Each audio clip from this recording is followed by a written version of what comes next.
Welcome in to another edition of the Whiteout Report podcast, the Wednesday night preview edition for Saturday's thrilling matchup between Penn State and Northwestern.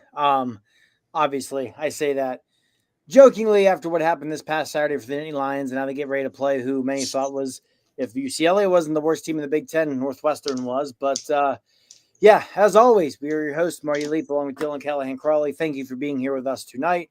As always, follow us on Twitter. Make sure you subscribe to the YouTube channel. Hit us with that super chat, that super like. Hit us with the donations. Help keep everything free here. But yeah, Dylan, you look ahead to Saturday. It's obviously first and foremost an absolute must-win game for Penn State. Every game the rest of the way is a must-win game now.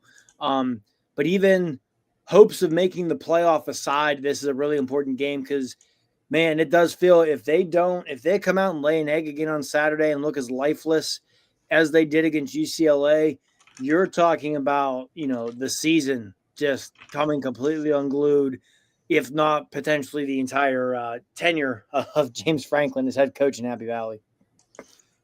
Yeah, I feel like we could put in that Jim Moore press conference clip there after you said playoffs there for a second. Yeah. Unbelievable that this is, talking about, like I said, not even about playoffs, about what this season is for Penn State. After this, the schedule is not easy based off what we've seen for Penn State. It wasn't easy to begin with. Even if they lived up to expectations this season, this next stretch was still going to make or break the entire season because you got at Iowa, you have at Ohio State, home against Indiana, Michigan State, Nebraska, and Rutgers to finish off the season. Like I said, coming out last week, it's a big question. This team is going to win 7 games based off what we've seen in the last 2 games, and I still think that I can see the bottom falling out here and them winning only 6 games. I really can't. But let's not. We've gone big picture the last few episodes. Let's stick to the actual game this week. But with Northwestern, I mean, you look at this, and both teams are 3-2. Penn State has a better offense so far this season. Northwestern has the better defense despite a better strength of schedule this year. In similar opponents, Northwestern has the advantage at 1-1 versus 0-2. I mean, this is a very much a Twilight Zone type feel to this game, that there's a lot of spots where Northwestern actually has the advantage over Penn State in the stat categories. On the field, Penn State, of course, is the more talented team, but in the box score or in the stats, these two teams are not all that much different after 5 weeks. And to make matters worse there for Penn State, a team that had national championship aspirations, Northwestern has had the tougher strength of schedule so far. Northwestern played a good Tulane team, beat Western Illinois, played Oregon, UCLA, and Louisiana Monroe. I mean, Tulane, 4-1 this year, is going to be one of the best G5 teams, G6 teams in the country. Oregon, we know. UCLA just picked up a top 10 win. I'm not sure if you heard about that, but UCLA has a top 10 win. And then, Louisiana Monroe is not good, but the point remains. Did you hear about UCLA's top 10 win, though? What's that? Did you hear about UCLA's top 10 win? I did hear a bit about it. I heard about Crazy. It on TV, on the radio, at work, with every person I've talked to. It has been big news, hasn't it? It has been. But yeah, no, you make valid points that I think just add to the alarmingness for this if you're Penn State. I mean, you've played, you could argue, the weakest schedule of any Power 4 team in the country thus far. So to be 3-2 coming out of that alone is concerning, let alone what happened at UCLA. According to College Football Reference, Penn State's strength of schedule this year, 130th out of 136. Yeah, that's what I would expect. I mean, I saw today that, FPI ranking, it was either FPI or Connolly, I forget which of the two, have FIU in Nevada setting a healthy 134 and 135 out of 136. Villanova's an FCS school. UCLA is at number 81, and that leaves Oregon. So, I mean, yeah, you mentioned Northwestern. It's wild that this is the case. But yeah, on paper, and in no way, shape, or form should this ever be the case for Northwestern compared to Penn State. But it's sadly, there's some areas where you look at it and you're like, man, I might feel more comfortable about Northwestern there, right? This vaunted Penn State rushing attack they were supposed to have coming into the season. Northwestern's averaging 25 more rushing yards per game than Penn State. Points against is almost equal. And again, that's with Northwestern having played a more challenging schedule. So I don't know. The spread on this game is 21.5 points. Like, I'm not sure Penn State's going to score 20 points. I wouldn't trust them to cover 21.5 against anybody right now. Cause like you said, I don't trust them to get to that many against a power 4 defense. And, you know, I was running a little late getting on power 4 defense, not UCLA's power 4 defense. Yeah, but I was running a little late getting on here tonight, getting home from my own kids' practice. But, you know, I'm getting caught up on Penn State's practice notes tonight. No Zion Tracy, no Chaz Coleman, and no A.J. Harris at practice. So just when you think things potentially can't get worse for this defense, let's take 3 of your key contributors, 2 of which are probably future first-round picks, and let's not have them at practice. Apparently Tracy was there in street clothes, so that definitely seems like an injury. Coleman and Harris weren't spotted, which, I mean, could very well be injuries where they're just off getting treatment instead of being at practice. But, you know, it looks like Penn State could be without 2 defensive starters, and, you know, even though Coleman isn't a starter, he's already your second best defensive end. And so, yeah, that's great. Just the other thing beyond that is, I'm sure if you didn't see it, clips, you read about it, but the vibe, and rightfully so, the vibe, but I mean, I've never seen, I don't think, and by I should say we, as a Penn State media, the Penn State media, the Penn State fan base, everybody as a collective that follows this program, have never seen, I think, James Franklin this, for lack of a better word, flustered. Yeah, he looked uncomfortable. Yeah, I mean, that Monday press conference did not give off great feelings about the temperature within the Lash building right now. And what I think is most alarming about that, you go back to 2016, the last time they were in any sort of comparable position to this. Throw the COVID year out. It was the COVID year. I don't care that they won 4-5, whatever. Throw that out. In 2016, going into that Minnesota game where they had the crazy comeback, won it in overtime, and they got red hot, won the Big Ten, didn't lose again to the Rose Bowl. And that started this just 10-year run that, not to shortchange by any means, because of the last couple of games, like this is one of the best 10-year runs in program history. Even going into that game where I'm not convinced if they don't come back and beat Minnesota that day that James Franklin wouldn't have been fired the next day, he wasn't this way, you know, and yeah, I mean, the whole, it's just, things are so much different. And like, I think they seem uncomfortable. It seemed that way all year. And like you said, it's kind of reached a fever pitch now. I think the best way to just really showcase this without, you know, showing, and I don't know if what we're saying would really come off, but if somebody was just watching his press conference for the first time, probably not thinking much about it, but as people who, you know, have been watching these for 10 years, you can tell.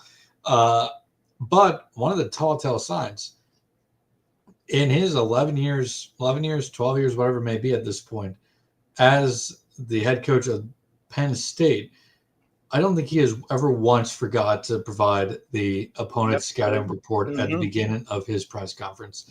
And he completely blew by it and never realized that he did until he was asked on the very last question of the press conference.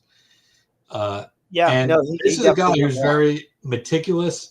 He's every week, every press conference, it's the same formula.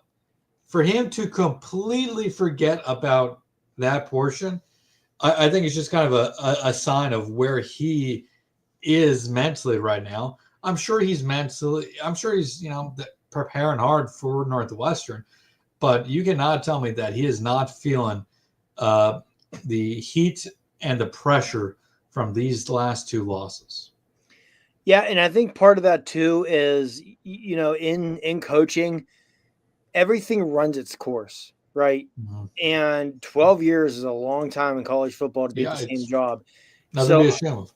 yeah, I think, again, this probably go back to that Minnesota game 10 years ago where it was so early in the tenure. And I think James and the coaching staff, they knew a lot more than anyone else did at that point of how close that team really was to turning a corner. But yeah, 12 years in, man, I don't know. And, to turn things back to Saturday, I just looking at some stats here. Again, just the struggles of this offense. So you mentioned the paper comparison between them and Northwestern. I'm looking here. If you throw Joey Schlafer aside, he has one catch for 19 yards and a touchdown in garbage time against, I think it was Villanova. Northwestern. So Penn State's leading receiver in yardage this year is Kyron Hudson, okay, with 208 yards. Northwestern's leading receiver, for comparison, has 375. Khalil Dinkins leads Penn State in yards per catch in terms of regulars at 15. Northwestern has 4 guys averaging at least 15 yards per catch. So just that alone, Northwestern offense guided by Preston Stone, who is, just a journeyman on his second, third school. Yeah, played last year in the first round of the college football playoffs at Beaver Stadium. Yeah, it was with SMU to start the year and got benched, and I think that was at least his second, if not third stop already. So that offense has had a better passing game than Penn State's this year, which is just, again, alarming. Northwestern as a team is averaging more yards rushing per game than Penn State. I mean, now of this group, Katron Allen has been by far the best. He's the leading rusher between both teams. His 7 yards per carry is by far the leading for both teams. But it's just, and even that, like, hey, on Saturday, please feature Katron Allen. Stop limiting him to 8 touches a game or whatever it is. I'm confident in saying if they would have ridden Katron Allen like the feature back he's evolved into, they very well might be 5-0. They will worse be 4-1. And as I said in the postgame show Saturday, I don't even think it's just a matter of utilizing Katron Allen properly. I think if you utilize him properly, you're in turn going to utilize Nick Singleton better. Nick Singleton is going to be better. Stop trying to force Nick Singleton to be something he's not. And I think this is one of the more frustrating aspects of Frank as head coach is he for the last 6, 7, 8 years, he's tried to be a more hands-off head coach. And he talked about in the game that, and this is not the first time he said this, and it won't be the last, I'm sure. But he was asked about Katron Allen and Nick Singleton, and he said, yeah, we needed to get Katron Allen more touches in that game. Okay. That should be something that was painfully clear has been painfully clear throughout the season. And he said that comes down to the offense coordinator and the running backs coach in game plan. Okay, fine. But in the game, when it's that clear, and that's when you, as a head coach, have to get on the headset and say, keep feeding whoever, don't take him out unless, if he's gotten 4 or 5 carries in a row, he needs a breather, fine.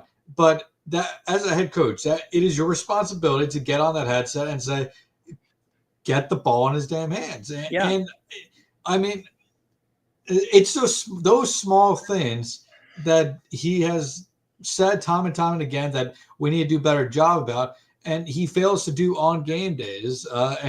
And these ultimately do impact the wins and losses. I mean, Rich Scarcella of the Writing Eagle today had a good article, an opinion piece about and I think we all agree, and we've been agreeing about this for a long time, is James Franklin's one of his biggest issues, of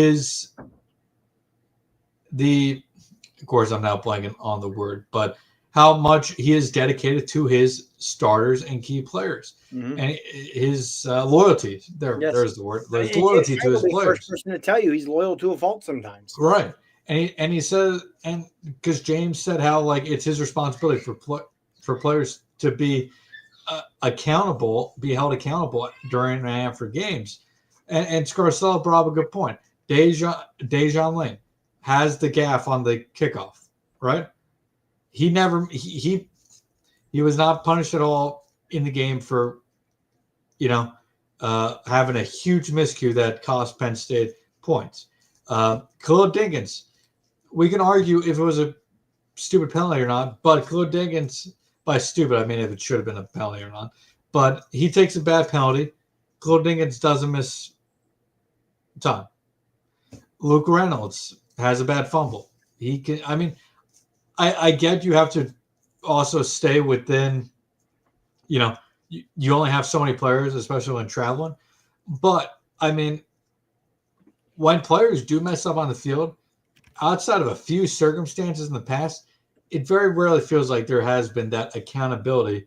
And I think that is a good point from Scarcella that while Frank, and it just goes to the much larger point that James Franklin has said a lot of things that they need to do this or this, and it goes back to him, but he continuously fails to hold himself up to those standards that he sets. Yeah, and you mentioned at some point if you're him, you got to get on the headset and you override Stan Drayton or Andy Koldenicki, whoever it is, and say, just give Kate Allen the goddamn football. And we've seen him do it before. I go back to the Cotton Bowl in 2019 against Memphis when Tyler Bone was calling plays, and they're just running the ball down Memphis's throat. Kate Allen is throwing the ball, and he got on the headset and like, no, run the freaking ball. Journey Brown's averaging 12 yards a carry. And they did it. Like when you're head coach, you've got to step in and do that. And Katron Allen is averaging 7 yards per carry and has 9 less carries this season than Nicholas Singleton. That's ridiculous. Again, it's mind-boggling. It's not like there's been any garbage time where like they could just ride Singleton because outside of one game this season, they've had to play their starters late into games because they can't score in the first half at all.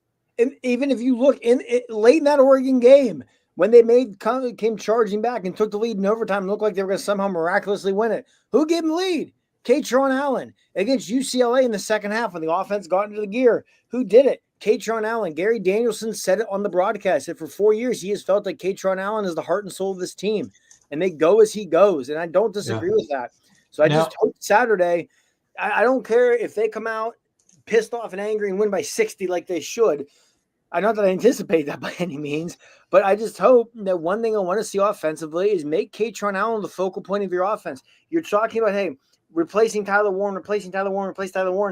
Katron Allen is your best playmaker. He is this year's Tyler Warren. Build your offense around Katron Allen moving forward. Because if you're going to have any hope at salvaging this thing, if you're going to have any hope of pulling off the minor miracle of winning out, getting to 10-2 and still making the playoff, it's going to be because for these last 7 games, you build your offense around Katron Allen.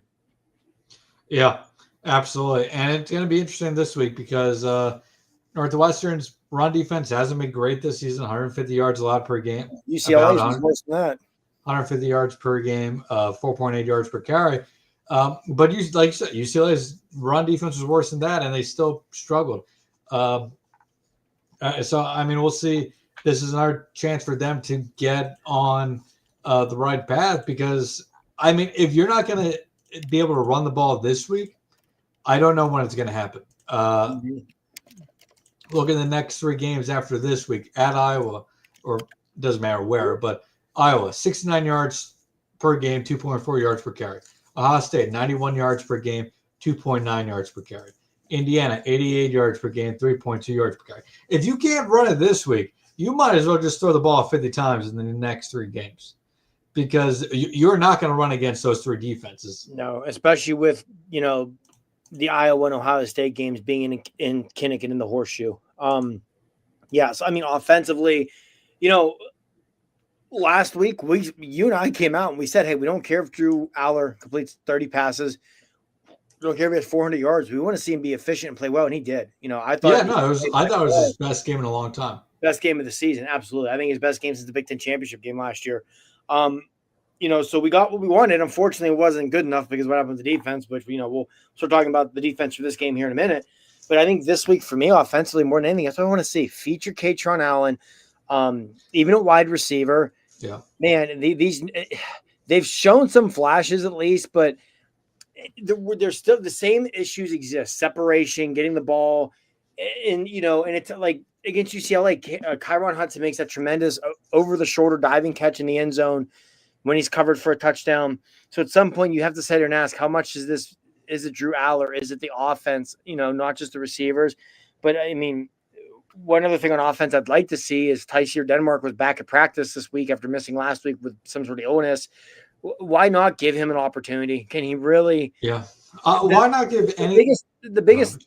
No, sorry, I was going to say that the biggest thing in Denmark's game, we were always told he's never going to be a burning speed. He's never going to blow away with his athleticism, but he's quick in space. He knows how to get open. He knows how to get separation. That's what this offense needs more than anything. What about Kobe Howard, who we heard all summer? The coach is just raving about his ability to just run clean routes, get open, and catch the ball. That's what this offense needs. I don't care if Kobe Howard's being stubborn and doesn't want to play special teams. Give them a chance, because at this point it can't make anything worse. And also, I get they're not officially out of it until they take that third loss, which is when, not if. But you might as well start seeing what you got for the future at this point, So I that's one thing too. Other than building it around Allen on Saturday, I hope we see Tysier Denmark involved, maybe Kobe Howard, see what some of these younger guys can do at receiver, see if they can provide any sort of a boost to this offense at all.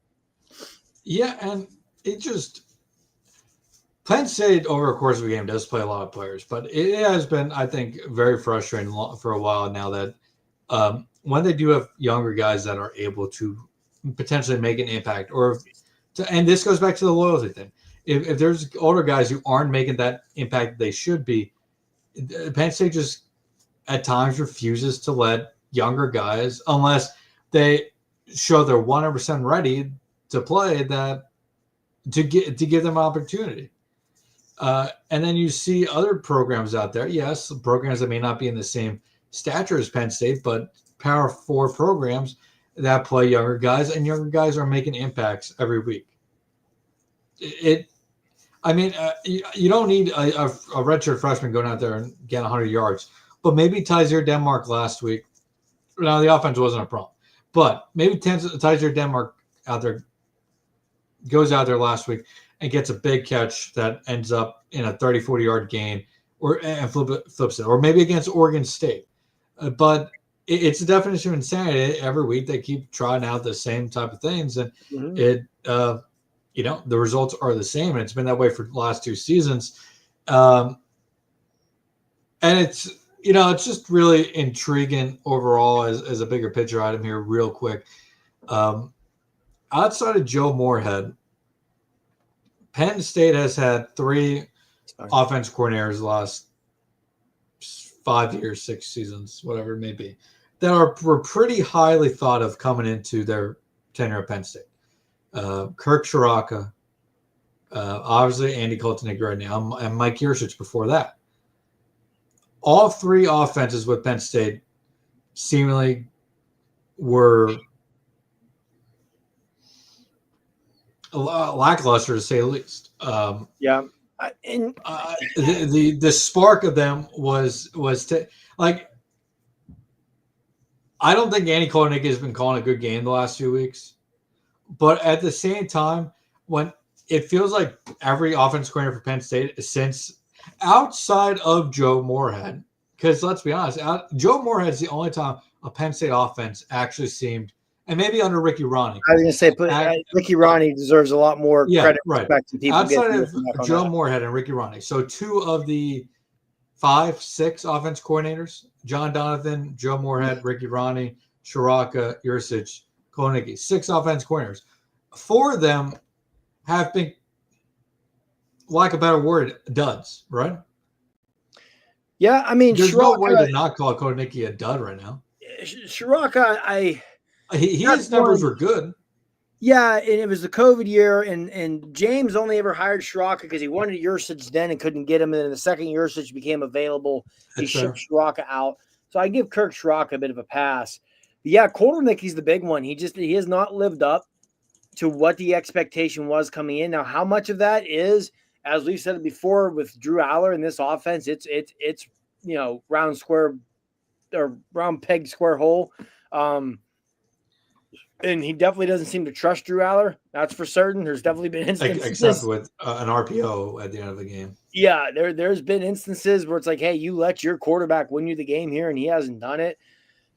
But yeah, and I think too what's frustrating with that is you mentioned the young players. I'm going to go back to Joe Moorhead. I'm going to go back to Ricky Ronnie. Some of those offenses that were really explosive there for those 3 or 4 or 5 years. Look at who some of the catalysts were. KJ Hamler as a redshirt freshman, right? Journey Brown as a redshirt freshman. These were guys, they were playing young. Now, I know this guy wasn't the staff's done. I mean, this is the same coaching staff that refused to play Saquon Barkley in his first college game and probably cost them a game against Temple as a result. But yeah, go ahead. I'm sorry. No, I was just going to say, I mean, Saquon, they didn't play in that first game. One touch in his first collegiate game, and within 5 weeks was probably already the best running back in college football. It reminds me a lot of what Minnesota did with actually Darius Taylor, because in Darius Taylor's freshman season against Nebraska, his first career game, he got 1 touch. But the next week he went off, and he's been Minnesota's star running back ever since when healthy. Both teams seemingly learned from their mistake in that first game. But, yeah, you look back at those really good Penn State teams, they had a lot of young talent. And I know the program was at a different point than talent-wise. But, sometimes you need that spark plug. Pat Freiermuth, as a true freshman, made an impact, right? I can keep naming guys, I'm sure. Nick Singer and Katron Allen made it. Yeah, look at 2022 of those two. Those two were the catalysts of that offense that year. Jahan Dotson was a key piece as a true freshman, and by his true sophomore year, was as good as almost any receiver in the country. And if it's that they don't fully understand the playbook or whatever, that's fine.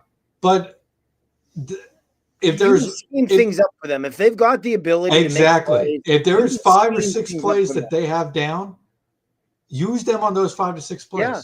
If you go back to 2018 and rewatch some of KJ Hamler's highlights, he's literally running about 5 different plays. Right. But it was, hey, you are the most athletic guy in this field. We're going to get you the ball in space and let you do stuff. Right? Exactly. That's what good coaching does. And it's just, again, I'm not saying Andy Koldernicki's not a good coach, because I think he is. It's just, man, where's the creativity? And I get it, the quarterback's not a great fit for your system. But my rebuttal to that would also be good coaches find a way to work with what they have, right, and make it work. And where I was going with the offense coordinators is that it seems like every time an offense coordinator comes to Penn State, their creativity gets zapped. Yeah, other than Joe Moorhead. That was the other than Joe Moorhead. I mean, if you compare, and now I get Mike Gundy was at Oklahoma State with Mike Yurcich. Mike Gundy, also a very good offensive mind. But if you look at what Yurcich did at Oklahoma State, and then what he did at Penn State, 2 totally different offenses. And now Penn State didn't even become an air raid offense. No. But there was plenty he could have taken from those Oklahoma State days and used at Penn State successfully with what they had, and they didn't do it. I get Drew is not a perfect fit for the Koldernicki system, but I mean, just the play calling in general has been lackluster. The route trees are lack. I mean, I don't know what they're doing when it comes to routes and play design. The route trees are what blow my mind. And again, I don't know how much of that is these receivers not being able to get separation, so guys are just getting congested together. That could be a real issue. It really could. But I feel like at this point, year 2 of this offense with completely different wide receivers, again, at what point do you go back to that common denominator? Wide receivers, by the way, that were able to get separation in their previous stops. Yes, they were. And I understand Devontae Ross was at Troy, but he tore up a Phil Parker defense last year, and receivers don't do that, And Kyron Hudson was doing it in the Big Ten. Well, why is the ACC is not the Big Ten, but it's still a power conference, and Trevor Pena was doing it there. I cover a lot of Minnesota. I cover Minnesota, so it's easy for me to go to. But I watch Minnesota, a good team, but a team that's not nearly as talented as Penn State. Their wide receivers are able to get more separation every week than I've seen a Penn State wide receiver get. Most power school teams can. That is what it is at this point. And to go back to the offense coordinators real quick, and then we'll start talking about the defense for Saturday. Yeah, but you say that, and we both agree Drew Aller is not a good fit for Andy Koldernicki's system. I do, and this is not a slight on Drew. This is just the system comment solely. I think if Bo Pribula was still here, the offense would be better. They'd probably be at least 4-1, if not 5-0. Revisionist history, obviously. Well, maybe but because it doesn't stop the defense from collapsing last week. Yeah, but if you beat Oregon, I don't think the defense gives up against UCLA is what I'm getting at. That's fair. That's fair. Drew should have been the perfect fit for Mike Yurcich's offense, right? He was his hand-picked guy. You can say what you want about Mike Yurcich as a play caller at the end. The guy knew quarterback play. He turned Sean Clifford into an NFL quarterback. The guy knew how to coach quarterbacks. Look at his list of guys at Oklahoma State that were just continually being churned out into the league quarterback. And even then, after that terrific start against WVU in 2023, that offense was never the same, even with Drew Aller. So again, how much of this does it go back to James Franklin? In whatever type of influence he has on this offense, because Penn State offensively has not had an identity since Ricky Ronne left. Because when Joe Moorhead was here and then Ricky Ronne really built off of that, put his touches on the similar, push the ball down the field, chunk plays, big plays, stretch the field, get the defense wide, create running lanes, take advantage. That's what this offense was for that 4 or 5 year stretch, whatever it was, from 16 through 19, where they were putting together some of the best offenses in school history. Yes, it helped that you had Saquon Barkley and Chris Godwin and Mike Gesicki and Pat Freiermuth and KJ Hamler and Jahan Dotson and Journey Brown, and I can go on and on. But again, this offense has the talent to be able to be that way, and it's just not. I go back to, I wonder how much of James Franklin, or when he brought Moorhead in, James knew his job was on the line with that Moorhead hire. So he would let Moorhead run the offense. Ricky Ronne, who is like a brother to him, I'm pretty certain Ricky's the godfather for one of his girls. Like he was going to trust Ronne completely to be the head coach of that offense still. And then it was like once Shiraka came in, because I think it's been very well documented at this point that by the end of the 2020 season, before Shiraka was fired, James Franklin had taken over play calling. And it's like ever since then, he's never been able to fully give things back up to the offensive coordinator. And it makes me wonder how much of the struggles we've seen the last 3 years now, going back to 2023, are because of the involvement of James Franklin. For me, and yeah, we're going to go to defense real quick here. But for me, that's the thing. It's like, I forget who said it, but when Cole Nickey got hired, somebody said that, yeah, if this one doesn't work out, then you have your answer of why it does. It has to be James at that point. Yes.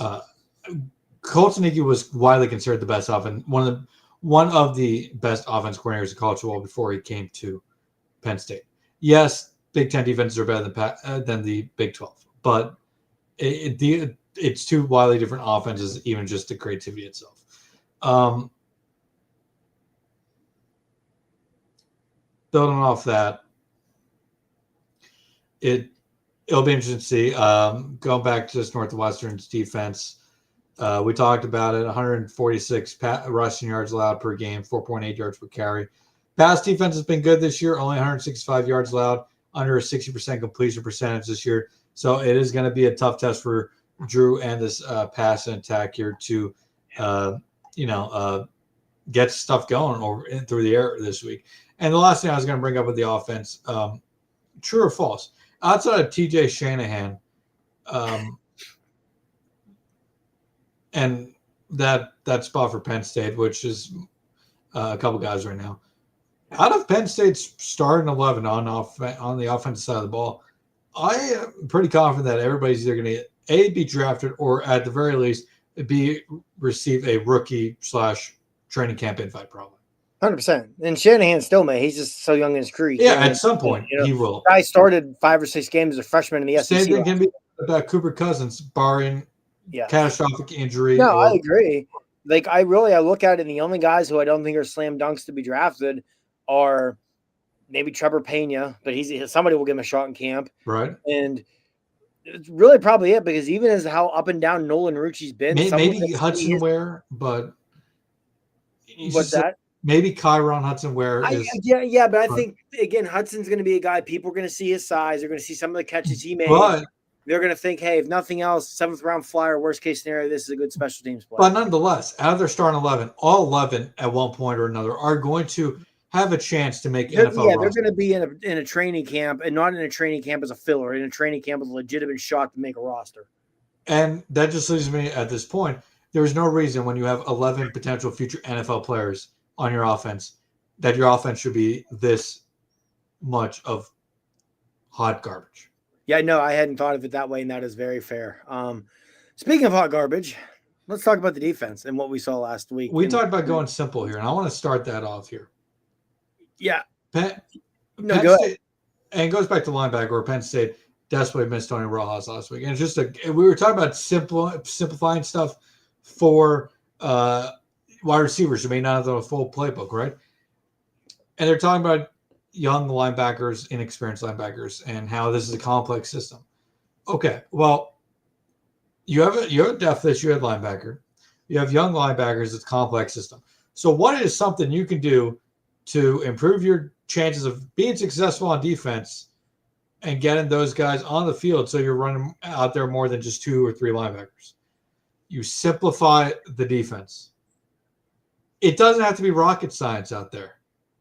I know Jim Knowles is a rocket science on defense, but guess what? At this point in the season, with this many issues that you're having 5 weeks into the season, just simplify it. It doesn't have to be complex at this point. You just have to worry about stopping trash offenses like UCLA from marching on the field every single drive. I mean, I don't think Northwestern's going to do that this week, but and I know it's not that simple, but I mean,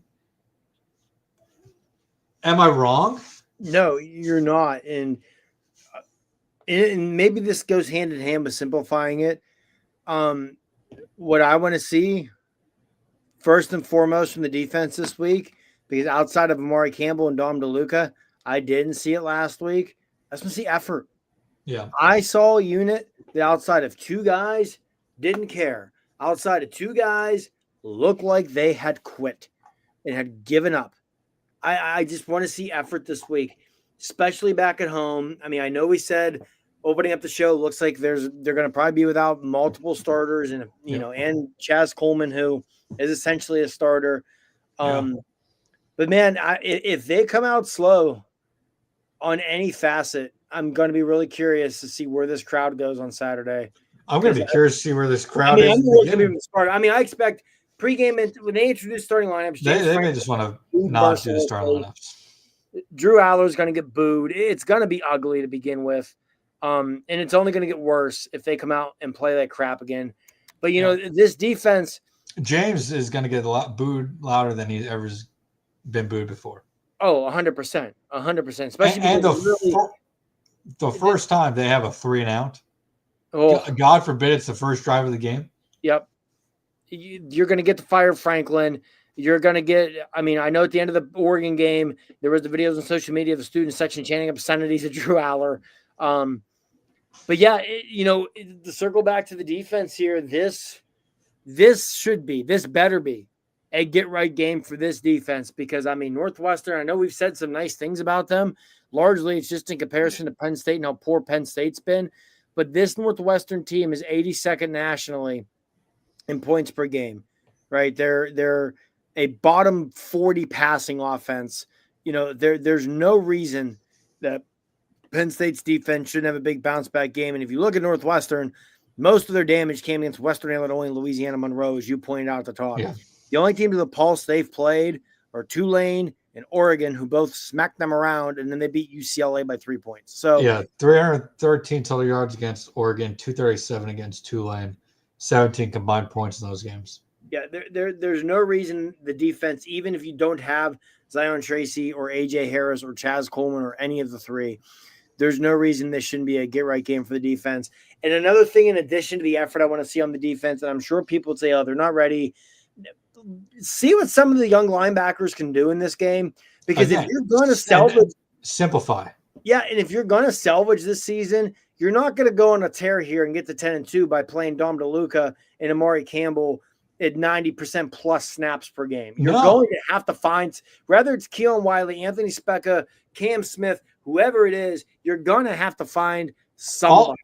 Also, and this comes on offense and defense. This season – I know. I forget who said on Twitter yesterday, and it is correct. if Penn State somehow won out, they would absolutely make the college football playoffs because they have wins over Ohio State, Indiana, at Iowa. They'd have a good resume at that point, despite the loss to UCLA. And they'd probably, at 10-2, they may make the Big Ten championship game if Michigan could beat Ohio State again. But nonetheless, that's not the point. That's not going to happen. If they go 9-3, 8-4, 7-5 this year, next year's already looking like was going to be a down year to begin with. You want a chance to salvage this year into next year. Start getting those young guys some playing time right now. So next year you go into the season with some experienced guys. Yep. And dare I say that also depends how the rest of the season goes. That includes at quarterback. And start building towards that. You don't have to play them 30, 40, 50 snaps. Get them 10, 12 snaps a game. Yeah. Any snaps is good. And one thing, too, I look at with that is you go back to the tail end of that 2021 season, the bottom fell out and they went up 7-5, specifically that Outback Bowl against Arkansas. You saw Kobe King and Kalen King and Jalen Reed and a lot of these young guys who went on to have huge, significant roles, Parker Washington, on this team in 2022 and 2023 and 2024 out there just getting a ton of reps. Yeah. And, I'm sure those practices leading up to that game, those game reps were invaluable for those guys in laying the groundwork for a hell of a 3-year run where, other than Ohio State and Michigan, nobody beat them. So, yeah, I'm with you. I mean, I don't know. There's so much you want to see Saturday. Mm-hmm. You want to see it be the get right game. Obviously, nobody in Penn State circles is going to be happy unless they come out and win it, 60-0 and just look invincible and look like the team everyone thought we would get back in August. But I don't know. I think you just want to see them come out, play clean, look like they care, look inspired, look like you're angry after what's happened the last 2 weeks, especially last week, and just body bag an inferior opponent in a way we haven't seen them do in quite some time. Yeah. And you talked about the aggressiveness, or not the aggressiveness, the effort of the defense. What I also want to see out of the defense this week, and something we haven't seen the last 2 weeks. And now we saw it on special teams last week from Dennis Sun. But on defense, Penn State needs their star players to step up. Yes. Last 2 weeks on defense, they have not made any plays. And it's a big reason why they lost both of those games. Yep. Dennis Sutton started the season off well, been disappointed the last few weeks. Zane Durant, probably better in the box score than it would indicate on the field, but hasn't been overly impressive on the field. But real quick, for a defensive lineman, especially interior, if the box score is better than what you've seen on the field, that's the complete opposite of what you want. Right. I just don't feel that you haven't felt their impact. You haven't. And, I'll go to Durant real quick before we get to our predictions for Saturday. Again, go back to Oregon. That fumble in overtime. If Zane Durant is this game-wrecking menace in the middle like we'd seen in the past, and he's pushing the guard back into the backfield like you would want to see, Oregon probably doesn't recover that bad snap. And Penn State probably wins that game, and God only knows what kind of conversations we're having about this team right now. And here's the other thing. And this isn't perfect. This isn't perfect way to look at it, but I feel like a good indication for Penn State when their defense is at best is where their total tackles leader is, especially under James Franklin. Marty Campbell right now is at 47 tackles in 5 games. So just under 10 tackles per game. Last year, I think the leader was at 98 in 16 games. What that tells me, one, is there's not enough guys, on the defensive line stepping up right now. And two, not even just the defensive line, just in general, not enough guys stepping up. I mean, it's been a long time since a Penn State linebacker has had 110 plus tackles in I a think season. Micah had that 1 year where he was a little over 100, and before that, Ellis Brooks had one. did he? I didn't say it. Before that. I think you honest to God got to go back to that run of like Lee Puslesny and Dan Connor. Right, but just statistically, if you look at it, Penn State generally, their top tackle guys are just around 80 to 90 tackles in 13, 14 games. Mm-hmm. Amari Campbell may finish with 120 tackles this year. To me, that just tells me that there's not enough guys as a whole stepping up this year. And it's coming down. It's putting a lot more pressure on those linebackers. We saw that against Oregon. And it's just in a complex, maybe it's a system, but in a complex system like this, and when you have no depth already, it just seems like a recipe for a disaster. I explained that horribly. I think you get where I'm going with that. But I'll say this. What that stat tells me is exactly what my eyes showed me last week, that Amari Campbell was the one guy out there on that defense, in addition to Dom DeLuca, who looked like he cared and was making an effort. And, I think a lot of it can stem simply back to that. Yeah, and not this isn't shade of Amari Campbell, good player, but he's not a perfect player. He still makes a lot of mistakes too. So if he has 47 tackles, he's also probably missed a handful of them that have resulted in first downs or big gains, because he is still not a complete linebacker. He still has his deficiencies. I mean, I like what he's done so far, but I mean, I think you'd feel a lot better if that linebacker leading the way was like a Tony Rojas, who maybe he would be if he didn't get hurt. But still, even Tony Rojas is a guy who still makes quite a bit of mistakes because of the way he plays the game. Yeah, and also with the Campbell thing, he didn't even get here till June. So that also should be a bit of a red flag. And before we head out, I just want to mention a few guys offensively to watch on Northwestern. Running back Caleb Kamalafe, 76 carries, 344 yards, 4.5 yards per carry. He's their number one back. Number two back is Joseph Hyman, 38 for 208, so 5.5 yards there. And then you mentioned a wide receiver, Griffin Wild, leads the way, 25 for 375 and 2 touchdowns. Drew Wagner, 11 receptions, 103 yards, 2 touchdowns. Wow, that guy's – you got to go look at Griffin Wild's photo. That is something. I am pulling it up now. Hunter Walsing has 10 for 109. Joseph Hyman, that running back, 10 for 59. So they will spread the ball around quite a bit. Drew Wagner Griffin Wild he looks like a Northwestern kid. Well, he's originally a South Dakota State player, I see. But yeah, he screams athlete at Northwestern. He's got the Annie haircut going on and everything. Yeah, he looks like a kid who would go to Northwestern. So good for him. But So for Saturday, oh boy.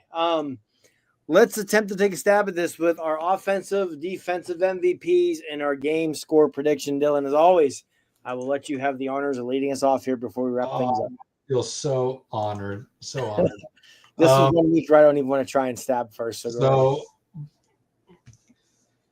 spread is 21.5 in favor of Penn State. 12.5 first half spread, by the way. I would not touch that number. I can tell you that much. I would take Northwestern on that one. Over under 47.5 here. I like the under, by the way, for both these teams. I do too.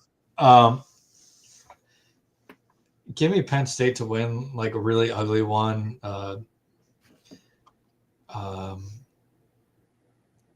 That's not enough. It's 20. I'll say 27. 27-17. I was trying to find a Big Ten score, but you've got more confidence in this offense than I do, apparently. The way I look at it, I think they get 3 touchdowns throughout the course of the game and 2 long field goals. All right, give me the offensive and defensive MVP. Then I'll give you offense. Maybe they feed Katron Allen this game, so I'll go Katron. Defense.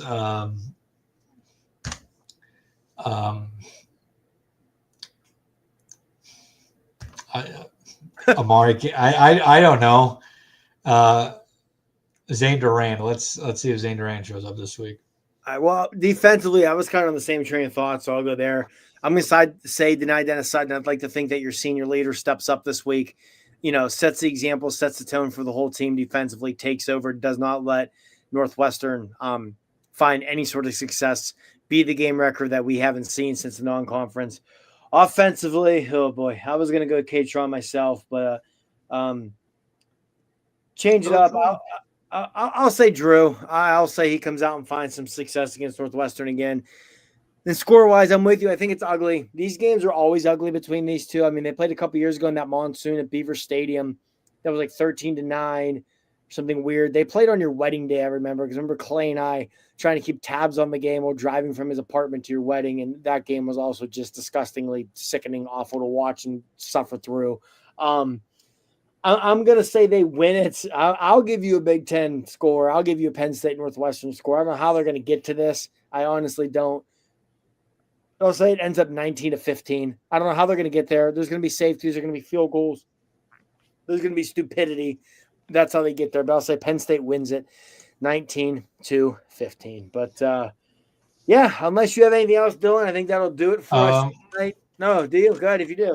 I'm just going to check the weather because I do remember not last year, but I remember maybe it was a couple of years ago when these two teams met. Yeah, they played in like a monsoon. It was monsoon. It was the Rose Bowl year because they played the following year on your wedding day. That was in they played in a monsoon in State College, and there's like 6 fumbles in the game. There was. So I just want to check the weather because that would change the score quite a bit. It looks promising. Yeah, it looks fine. So yeah, I'll stick with that. But yeah, these games tend to be weird. So they do. Northwestern and Iowa, they're always the two games that are weird. And that's who Penn State has back-to-back weeks. I guess it's the curse of the old Big Ten West. But yeah, for Dylan, I'm Marty. That'll do it for tonight. Thank you as always for joining us here on the Whiteout Report podcast. Hopefully the next time we talk to you, we will be discussing a Penn State victory once again and not discussing Penn State laying an egg against a god-awful team for a second game in a row because oh, man, if we're discussing that for a second game in a row, I think it might be safe to build that episode around who our next head coach hot board would be. So we'll talk to you all soon and enjoy the rest of your week.